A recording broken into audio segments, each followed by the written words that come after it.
Update. Am I the a-hole for divorcing my wife after finding her late-night walks had a specific destination? Original post. Background. My wife, 43 female and I, 43 male, were married for 16 years.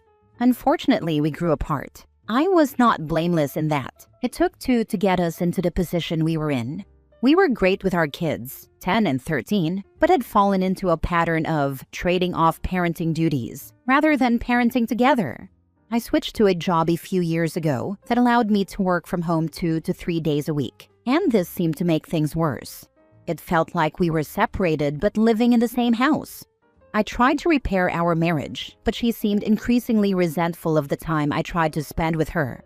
It normally ended with her yelling at me and storming off. I admit I may be a lot to deal with. I am not confrontational and normally shut down and tried to ignore her when she did this. I know this is a bad way of dealing with things, and I am working on it. I was very depressed, but trying to work through it. Toward mid-December, she started taking late-night walks after we put the kids to bed. I tried to give her space for her time and even offered to join her, but she preferred to go alone. I usually stayed up for her, frustrated or worried. I even bought her protective lights to keep her safe, as the roads in our area do not have lights or sidewalks. Fast forward to January 5th. She left at about 11 p.m. It was 28 degrees outside. By 2:26 a.m., she still wasn't back. I texted asking if she was still walking. No response for 10 minutes. I called. It rang once and then went to voicemail. So I did something kind of a-holy. I used the Find My Phone feature. I had never done this before, and I know it was an invasion of privacy, but a 4-hour walk in freezing weather until 3 a.m. felt completely abnormal. I was worried for her, but honestly, I was also frustrated and angry. I thought I could drive to her and bring her home. However, the location confused me. It showed her at a house in our neighborhood. Within a minute of me checking, 2 things happened. 1, she texted me saying she was almost home. 2, when I refreshed the map, her location services were turned off. When she returned, I asked her where she was, and she said, out walking. I confronted her with a screenshot. She claimed she may have walked down that street, which is a 30-minute walk from our house, but couldn't say for sure. She insisted she was not in any house and that the map must have locked on to that location. I felt used and lied to. I slept on the couch. She continued to deny everything, saying the phone was not accurate. She was my wife, and I wanted to believe her, but I needed advice. So I turned to the best source of wisdom, Reddit. The comments were brutal but helpful. I took another look at the location data and realized 2 things. 1, I had been to the house before. It was saved in my phone as the home of one of my daughter's friends, who lived with her single dad. 2, it showed that she was logged into his Wi-Fi. The next night, as she was getting ready for a walk, I confronted her again. I told her I knew who she was with and about the Wi-Fi. She finally admitted she was at the house, but claimed they were just friends, and that she needed someone to talk to. We live a 20-minute drive from her sister, mother, and other friends, but she claimed she saw his light on while walking and decided to hang out. At this point, I was very angry and told her we were done. Throughout the week, things were very tense. She accused me of not trusting her, trying to control her, and not letting her have friends. 6 days later on Saturday, she left early to go shopping. I took the kids and the dog for a walk at a local park. After about a mile, we looked ahead and saw a family approaching us. It was my wife, walking with this guy and his kid, holding the guy's hand. She wasn't wearing her glasses, so we got fairly close before she noticed. When she spotted us, she actually ducked behind him and turned around to walk in the other direction. I did the same so we wouldn't make a scene. My kids asked why we were walking away from mommy, and I just told them we would ask her later. She came home hours later, furious at me for being at that park. Her car was not in the parking lot, so how was I supposed to know? She yelled at me and then lied to the kids, telling them she had just bumped into him and didn't see us. I was done. I decided I could not trust anything she said and told her I was applying for a divorce. I know I could have tried to work through it, but honestly, why? I was always the repairer of our relationship, and I just could not let this go. She called me every name she could think of. She said I was controlling. I don't think I am. accused me of cheating when I worked long hours. I didn't. And accused me of watching spicy videos. I plead the fifth. I did slow walk the divorce for months, hoping she would propose counseling or try to make amends, but she did nothing. I am not the good guy in this. I did invade her privacy by tracking her phone. I did choose to file for divorce rather than continue trying to make things work. I could have worked harder and insisted on counseling before we split. We do have kids, and I have heard of people putting up with each other until the kids leave the house, but that would have been another 8 years. So, am I the a-hole for divorcing my wife after finding that her late-night walks had a specific destination? Now for the top comments before reading the update. Not the a-hole. She cheated on you and lied to you about it. Then she tried to blame you and obviously made you feel like the bad guy. If she is unwilling to admit fault and hasn't asked you to try therapy with her, you can't really continue to stay married. I'm sorry this happened to you and your children. Based on what you wrote, you did nothing wrong. If my husband was unreachable after midnight and I had the option to search his location, I absolutely would, because I would be worried about his safety. She could have been injured. If she wasn't doing something wrong, she would have been apologizing for making you worry. Don't let her turn her own guilt back on you. Ah, the battle cry of the caught cheater. How dare you invade my privacy? How dare she take her boyfriend to the park where your kids were playing? Easiest not the a-hole. Not the a-hole. She's trying to deflect blame onto you.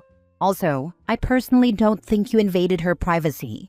She was out walking in freezing temperatures for over 2 hours. It's reasonable that you'd be worried, even if you admit you were also angry and frustrated. It's reasonable to check where she was to see if she was safe or needed help. Exactly. It's reasonable, well, understandable anyway, to jump to, what if she's twisted her ankle and or is lying face down in a ditch somewhere when you're panicking? I would assume that my partner needed my help if he was gone walking for 2+ hours in freezing weather too. Yes, OP didn't behave perfectly in this relationship, but at least he didn't cheat. She could have tried harder to repair the relationship with her husband too. OP not the a-hole in my opinion. Good luck with the rest of your life. I hope you meet someone who doesn't cheat on you in the future. Now for the update. Thank you to everyone for all of the comments. I am amazed at the number of responses. I try to read through all of the comments and really appreciate your words. I wanted to start by addressing some of them and then provide an update. Why did you put up with this for a year? The original post is from a year ago. How did the same thing happen twice? No, this did not happen twice to me. Once was enough. This happened in January 2025. I asked for a divorce about a week afterward. I'm just getting around to posting this now, December 2025, after discovering this sub. Why didn't you confront the guy? Okay, if you mean physically confront him, no. Honestly, I do not blame him. He did not tempt her or trick her, and had no promise to me apart from common decency. If my ex could convince me that this was made up, then I have no idea what she told him. This is obvious. What kind of a fool are you? You should have seen this. Yes, I agree that in hindsight it is obvious. But when you are in a relationship for 16 years, you really trust the other person, or at least think you do. I really had no proof that she was cheating apart from these events. The change in the relationship was gradual, but in the end, I found myself friendless and isolated, with really only one source of truth, who was telling me that I was crazy. I still loved her, and she was still telling me that she loved me. To me, that meant something. Finally, I have heard that people repair relationships with counseling even after cheating, or stay together because of the kids. But there were signs. Oh, there were signs. One of my biggest fights with my ex was before Christmas. We were decorating the house with the kids and some of their friends, including the guy's daughter. My ex was not helping. I think she was decorating another part of the house. So I left the last of the tree decorations for us to do together and told her so. I went upstairs to put away some laundry. And when I came down, the last of the decorations were on the tree and another guy, the same guy, was putting the star on the top of the tree, my tree, with a big grin on his face. I was so angry, but I did not want to yell in front of the kids. When I confronted her later, she said that it was not a big deal, that I was being weird, I was not there. And anyway, he is taller, so it was easier for him. So, for the update, it is now December of the following year, and the documents are signed. I will be divorced in a few weeks. The process was horribly painful, but I am happier than I have been in years. It was tough at first. I made the decision to cut off all of our joint friends. I did not want them to take sides, though this was probably unhealthy. Since I do not have family in the country, I was alone, feeling like a failure and a reject. I was spiraling fast. Fortunately, I did get help in time and found a wonderful therapist who helped me and does not take any BS. The divorce took a long time. My ex had knee surgery in February, and I took care of her as best I could. I was trying to still be a good husband and figure things out, but things became worse and worse. I did still love her, but my ex made no attempt at reconciliation for months. Finally, my therapist told me she does not want you anymore. Leave her alone. And it finally sank in that we were done. My therapist encouraged me to start taking notes every time I spoke to my ex and showed me how to set boundaries by communicating only via text or email. This drove my ex crazy, but ended all of the confusion about what was said in the past. My ex still refuses to use a shared parenting schedule, which has caused no end of trouble, but we have a system documented in our divorce documents. I tried to make the divorce as simple as possible with my ex, but it did not work. We went through 2 mediation services. Both times she walked away until I finally lawyered up. She tried to give me visitation rights instead of joint custody of our kids.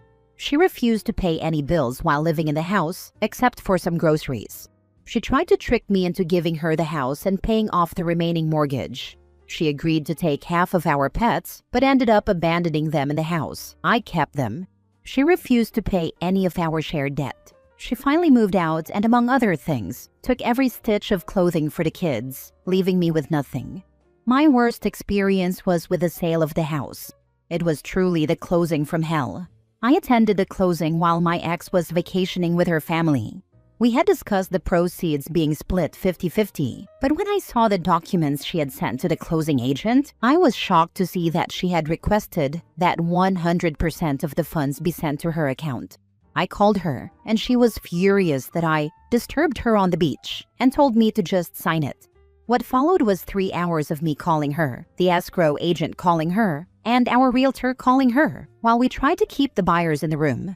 All she had to do was send an email from her phone with the updated instructions. I had to choose between trying to claw the money back later or walking away from the sale. Finally, my lawyer spoke to her lawyers with the intent of suing her for any future closing costs and any decrease in the sale price of the home. She relented, and we were able to sell the house. As I said, it is now December and the divorce is almost final. I am happy and comfortable with my menagerie of pets, who are a lot to manage but whom I love dearly, especially my wonderful opinionated husky. I have a great relationship with my kids. With the advice of his therapist, I told my 14-year-old son what happened. We had some difficult conversations, but it brought us closer. I decided not to try to reconnect with my old friends. One tried to yell at me in front of my own kids, and others helped my ex move. I have no idea what my ex has been telling them, but only one reached out to ask how I was doing. Bizarrely enough, I will miss my mother-in-law, who was a dear lady and a gem. I now have a great group of friends that match my weird energy. It might surprise people, but after over 9 months of denial and telling me I am crazy, my ex and this guy are officially together. I wish him the best of luck. As for me, I wanted to wait until the papers were signed before I asked anyone out. And I have a date this weekend with someone very nice. My first date in 16 years. It's been a hell of a year, but I think I'm finally ready for my second act. Last story. Am I the a-hole for threatening to divorce my wife if she doesn't change our infant daughter's name to one we agreed on? I'm a 31-year-old man. I mostly use Reddit to ask about hardware questions, so this is a throwaway account. Also, I'm Hispanic, so excuse any mistakes. My wife, 32 female, and I met at an anime convention in university and started dating a few years later. It's always been part of our story and relationship, both being nerds and everything. We have been married for 6 years now. We have been trying for a baby since we bought a house. We made 2 lists of names while trying, since we had a bit of a hard time. She very badly wanted to name our child something that would reference a fandom we like, and I agreed it would be very cute. but I told her it would be better if the reference was subtle. I told her I did not want our child to have a name that was too obviously tied to a fandom or character. She said she understood. She got pregnant, and we each chose a top contender from our lists. However, when we found out the baby was a girl, she became fixated on naming our daughter Vriska, from Homestuck. Specifically Vriska. I said no multiple times. She insisted it was meaningful, because fandoms are part of our relationship. She wouldn't even hear me out on any other names from Homestuck during that month. Eventually, we had a very heartfelt conversation about it and ended up agreeing that she could choose the name, but from our previously written list, which already contained plenty of subtle references. Early in her 3rd trimester, her mother offered to organize a baby shower for us. Our daughter will be the first girl of this generation in her family, so she was very excited. Everything was going great until we opened the gifts from her direct family.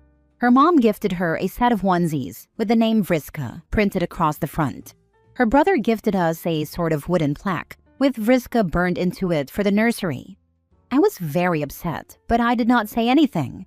I confronted her once we got home, saying we had agreed not to do this. She immediately exploded, yelling, crying, accusing me of being ashamed of our hobbies. I ended up having to try to calm her down while still trying to maintain my point. After about 20 minutes of this, I firmly said we were not naming our daughter that. She grabbed my right arm and dug her nails into it while screaming. It was extremely weird. She's always been a bit impulsive, but she's never done anything like this. She grabbed the onesies and called her family from the front patio. She was on the phone the whole time her mom drove over and would scream if I tried to come out. She stayed with her mom and would not pick up my calls or open the door when I visited. She ended up being induced at the hospital at 33 weeks. After the birth, she tried to come back home. I said I could never forgive her for making me miss the birth of my first daughter, that we would need couples and individual therapy, and I asked her if she really did name our baby that. She said yes. I told her to leave. I said all mistakes were reparable, but if she did not agree to change our daughter's name to something we had actually discussed, I would file for divorce and fight her for custody. Her family and most of my family think I'm being unreasonable, and that I can just call the baby by her middle name. My sister said I should never put conditions on starting therapy.